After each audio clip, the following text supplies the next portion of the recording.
Սպերջենի աստվածաշնչյան ընթերցանություն ամեն երեկո, ապրիլի 13 Եվ իր ձեռքը ողջակեզի գլխին դնի, որ ընդունելի լինի իրեն քավություն անելու համար։ Ղևտացիս 1:4 խոսք։ Մեր Տիրոջ մեզ համար մեղք դառնալն այստեղ շատ վառ ու արտահայտիչ կերպով նկարագրվում է զվարակի վրա մեղքի փոխանցմամբ, որը կատարվում էր ժողովրդի ծերերի կողմից։ Ձեռք դնելը պարզապես հասարակ հպում չէր, քանի որ Սուրբ գրային այլ հատվածներում այդ բառը ծանրությամբ հենվելու նշանակություն ունի, ինչպես օրինակ «Քո սրտմտությունը ծանրացավ ինձ վրա» Սաղմոս 88:7 խոսք։ Հենց սա է անշուշտ այն հավատքի էությունն ու բնույթը,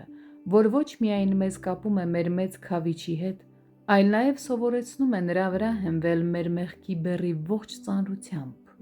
Եհովան իր ուխտի ժողովրդի բոլոր հանցանքները դրել է Փրկչի գլխին, սակայն ընտրյալներից յուրաքանչյուրը անձամբ բերվում է խաչի մոտ, իրականացնելու ուխտի այս հանդիսավոր արարողությունը, երբ շնորհքը հավատք է պարգևում նրան իր ձեռքերը դնելու այն գառի գլխին, որ աշխարհի սկզբից հետը մորթված էր։ Սիրելի հավատացյալ, հիշում ես այն հիասքանչ օրը, երբ դու առաջին անգամ գիտակցեցիր, որ ներված ես Հիսուսի շնորհիվ, որ իր վրա է վերցրել քո մեղքերը։ Միթե չես կարող ուրախությամբ պատմել այդ մասին և ինձ հետ միասին ասել. «Իմ հոգին ցնծում է, հիշելով իր ազատության օրը։ Մեղքի խորը զգացումով և վախերով բեռնված ես հանկարծ տեսա իմ Փրկչին, որ քավություն էր եղել ինձ համար, և ձեռքս դրեցի նրա վրա։ Ու ինչ երկչոտությամբ ես արեցի դա սկզբում,